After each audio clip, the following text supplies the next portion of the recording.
What happens when one of country music's biggest superstars walks into the lion's den of daytime television and finds himself face-to-face with one of the most outspoken, unfiltered hosts in American broadcasting?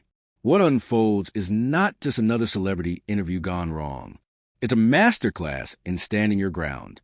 A battle of worldviews that escalated from polite conversation to one of the most explosive confrontations in live television history. This is the story of the day Blake Shelton walked onto View and delivered a verbal knockout that left Joy Behar speechless. The studio in chaos and millions of viewers picking sides in a cultural war that had been brewing for years. Before you witness what happened next, understand this. What you're about to read isn't just entertainment gossip.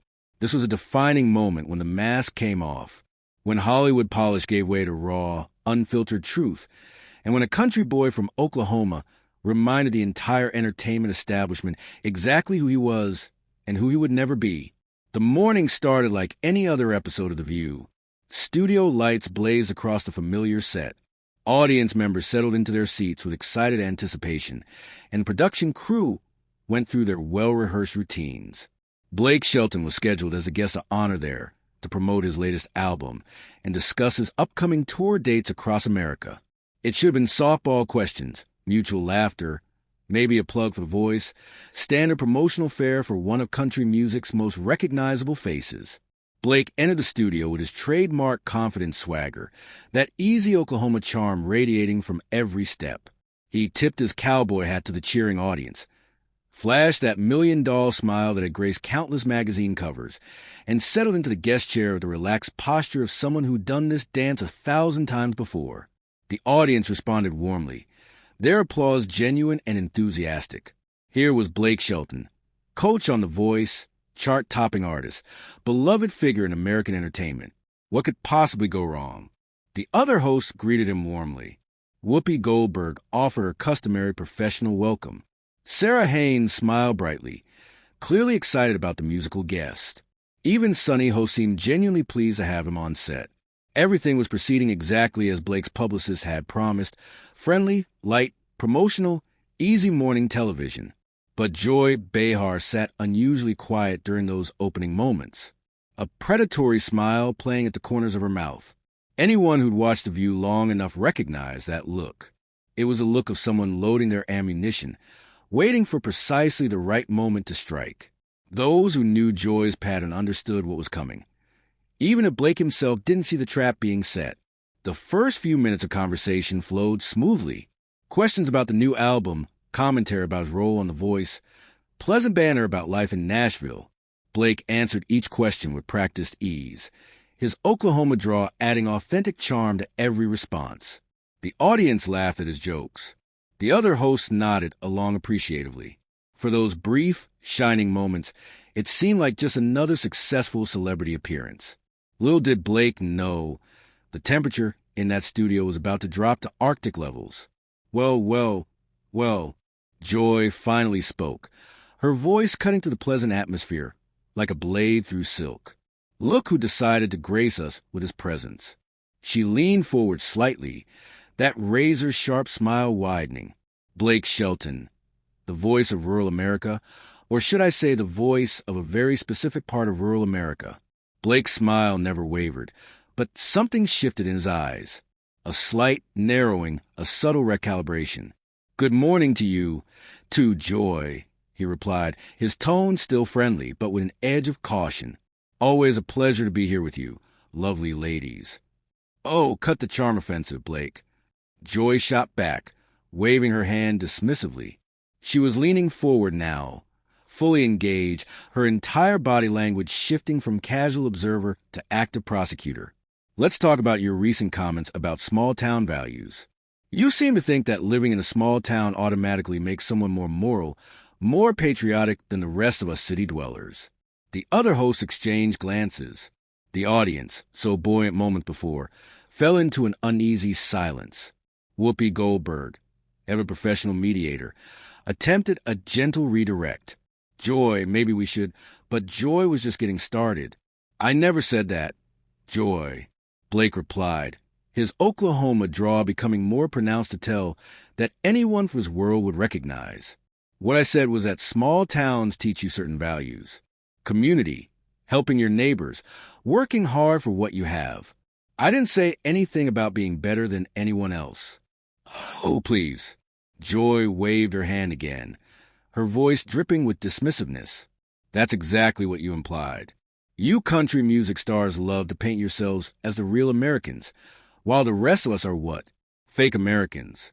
We're just as American as you are, Blake. Blake's jaw tightened imperceptibly. His hands, which had been resting casually on the armrests, pressed down slightly harder, but he kept his composure, maintained that professional veneer. Joy, I think you're putting words in my mouth that I never said. I respect people from all walks of life, whether they're from New York City or from a town with 3,000 people. Do you, though? Joy pressed on, her voice rising slightly, gaining momentum like a storm building on the horizon. Because your music, your whole persona, it's built on this idea that real America is somewhere out there in the heartland, and places like New York, places like where I grew up, somehow don't count. The studio air grew thick with tension. You could cut it with a knife. The audience was dead silent now, sensing they were witnessing something far beyond typical daytime television fodder. Camera operators glanced at each other nervously.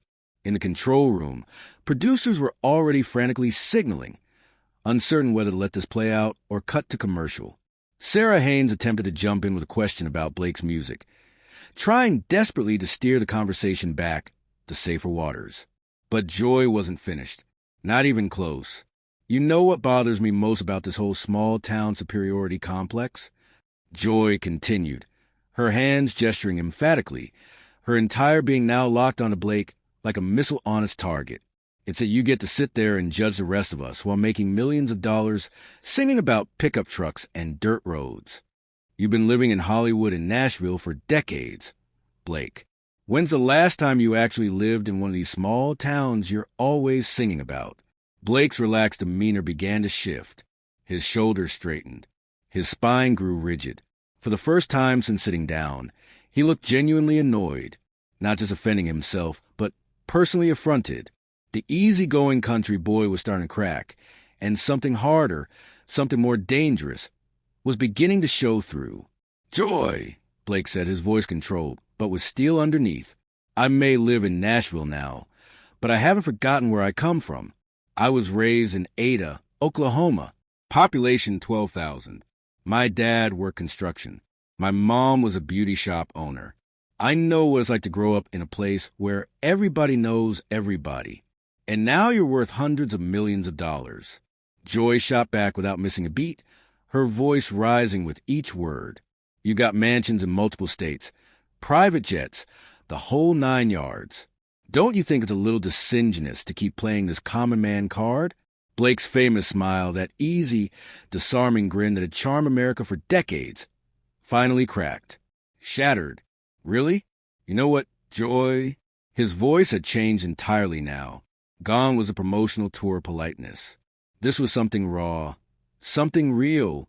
Just because someone becomes successful doesn't mean they forget their roots. I've been blessed. Absolutely. But that doesn't change who I am or where I come from. And I'm proud of where I come from. Proud enough to exploit it for profit? Joy retorted, leaning back slightly, clearly enjoying the reaction she was getting. Her eyes were bright with the thrill of the chase. Your whole brand is built on this mythology of simple country folk versus sophisticated city people. It's divisive, Blake, and frankly, it's getting old. The tension in the studio was palpable now. Electric, crackling. Every person in that room could feel it. The point of no return approaching fast. Whoopi tried once more to steer the conversation in a different direction, her voice carrying a note of warning. Maybe we should talk about the tour, but Blake was no longer interested in playing nice. Exploit it, Blake repeated, his voice rising for first time, genuine anger bleeding through his professional facade. Joy. I write and sing about my life, my experiences, the people I grew up with. That's not exploitation. That's authenticity. And if you can't tell the difference, maybe that says more about you than it does about me. The studio gasped, an audible, collective intake of breath. Even the cameraman froze for a split second. This wasn't banter anymore. This wasn't friendly disagreement. This was a full-scale confrontation. And Blake Shelton had just fired back with both barrels. Joy's eyes flashed with pure anger. Her face flushed slightly. Her hands gripped the desk in front of her. Authenticity. She practically spat the word. Give me a break. Blake, you're about as authentic as a $3 bill. You're a manufactured product, just like every other country star churned out by the Nashville machine. The audience gasped again, louder this time. Even the other hosts looked uncomfortable now, shifting in their seats, exchanging worried glances. This had gone far beyond typical daytime television banter. The boundaries of professional discourse had been obliterated, and they were careening into territory no one had anticipated. Blake stood up slowly. It was a power move calculated or instinctive. It didn't matter. The effect was the same. At 6 feet 5 inches, Blake Shelton towered over the panel, his frame suddenly seeming larger, more imposing, more commanding than anyone in that studio had expected. The cowboy had risen, and the entire dynamic of the confrontation shifted in that single movement. You know what, Joy? His voice was measured now, controlled, but carrying an undercurrent of ice-cold fury. I've sat here and taken your shots because I respect this show, and I respect most of the people on it. But I'm not going to sit here and let you attack my character and my integrity. Oh, did I strike a nerve? Joy taunted, standing up as well, clearly unwilling to concede the physical advantage. Her voice dripped with sarcasm. The truth hurts, doesn't it, Blake? The truth? Blake's voice was steady now, dangerously calm. The truth is that you've been sitting behind this desk for years, throwing stones at people, tearing them down, making nasty comments about anyone who doesn't share your worldview. And you call that entertainment? Joy's face flushed deep red. I call it honesty. She shot back. Something you might want to try sometime. Blake shook his head slowly, a gesture of profound disappointment, more cutting than any words. Honesty would be admitting that you'd already made up your mind about me before I even walked in here. You don't want to have a conversation. Joy, you want to pick a fight. Maybe I do. Joy replied defiantly, her chin raised, her stance aggressive. Maybe it's time someone called you out on your act. The studio was electric with tension now. Every eye was locked on the confrontation. Cameras kept rolling, capturing every word, every gesture, every micro-expression. The producers had given up trying to control the situation. This was live television gold, controversial and explosive, the kind of moment that would dominate news cycles for weeks. Blake looked down at Joy with a mixture of disappointment and anger, his voice dropping to a deadly whisper that somehow carried more weight than any shout. You want to call me out? Fine, let's do this properly then. He paused, letting the moment stretch, building the tension. You sit there every day criticizing people you've never met, places you've never been, experiences you've never had. You talk about small towns like they're some kind of joke, like the people who live there are beneath you. Joy leaned back in her chair, arms crossed offensively, but her voice remained combative. I never said they were beneath me. I said, your portrayal of them is fake. My portrayal? Blake's voice grew louder, losing that careful control. I didn't read about it in a book or watch it on television. Joy, I lived it. I lived in a place where when your neighbor's barn burned down, 20 families showed up the next day to help rebuild it, where when someone got sick, the whole community rallied around them. That's not fake. That's real life. Oh, spare me the Norman Rockwell painting. Joy interrupted, her voice sharp and cutting. Small towns have problems too, Blake. They have poverty, addiction, closed-mindedness. But you never sing about that, do you? You only sing about the pretty parts. Blake's hands clenched into fists at his sides, his knuckles going white. You think I don't know about the hard parts? My hometown has struggled with factory closures, young people leaving because there aren't enough opportunities. I've seen families lose everything. But you know what? Those same people who are struggling still look out for each other. They still have dignity. They still have heart. And they still vote for politicians who keep them struggling. Joy shot back, her voice rising to match his intensity. But I suppose that's not something you want to talk about either, is it? The other hosts were frantically trying to signal for a commercial break, waving their hands, making cutting gestures across their throats. But the confrontation had taken on a life of its own, a runaway train that no one could stop. "There it is," Blake said, his voice quiet now, but somehow more dangerous for it. "There's a real agenda. This was never about my music or my authenticity. This is about politics. This is about the fact that you can't stand that there are millions of Americans who don't think like you, who don't vote like you, who don't share your vision of what America should be. Those millions of Americans are being manipulated," Joy countered, her voice sharp and accusatory, "by you, by the media, by politicians who tell them what they want to hear instead of what they need to know." Blake took a step closer to the panel, his voice rising with genuine passion. "Who decide that, Joy? Who decides what people need to know? You, the media, politicians, or maybe, just maybe, people are smart enough to decide for themselves." Joy slammed her hand on the table, the sound echoing through the studio like a gunshot. "Not when they're being manipulated by celebrity millionaires who pretend to be just like them." Blake stood perfectly still for a long moment, staring at Joy with an expression impossible to read. The studio held its collective breath. Then, slowly, deliberately, he reached up and took off his cowboy hat, an action loaded with symbolism that everyone in that room understood. "You know what, Joy?" His voice was eerily calm now, the eye of the hurricane. "You're absolutely right about one thing. I am a millionaire. I do live a different life now than I did growing up." He placed his hat on the table in front of him with deliberate precision, the gesture carrying more weight than any shout could have. "But there's one thing you're dead wrong about." His eyes locked onto Joy's with laser intensity. "I've never pretended to be anything other than exactly who I am. I've never lied about my success. I've never hidden my wealth. I've never claimed to be something I'm not." He paused, letting the question hang in the air like a blade. "Can you say the same?" Joy's face went pale. The color drained from her cheeks as if Blake had physically struck her. "What's that supposed to mean?" Her voice was smaller now, uncertain for the first time. Blake's smile was cold as ice, devoid of any warmth or humor. "It means maybe before you start lecturing other people about authenticity, you should take a long, hard look in the mirror." The studio fell into an uncomfortable silence. No one moved. No one breathed. Even the camera operator seemed frozen, uncertain whether to keep filming or look away from what was happening. Joy's face cycled through several emotions: shock, confusion, anger, and finally settling on pure, undiluted rage. "How dare you?" she whispered, her voice trembling with fury. "How dare you come onto my show and attack me personally?" Blake picked up his hat and placed it back on his head with slow, deliberate movements, each gesture carrying symbolic weight. "Joy, this is The View, not the Joy Behar Show. And I'm not attacking you personally. I'm responding to your personal attacks on me. You think you're so clever, don't you?"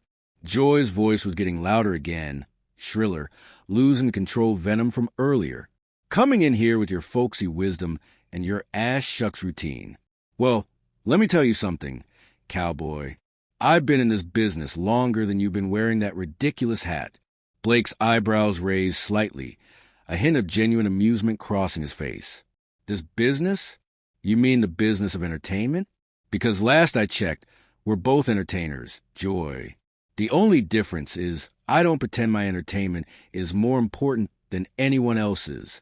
"My entertainment?" Joy stood up straighter, her voice reaching a crescendo. "I inform people, Blake. I educate them. I help them understand the world around them. What do? You help them escape from reality. And what's wrong with that?"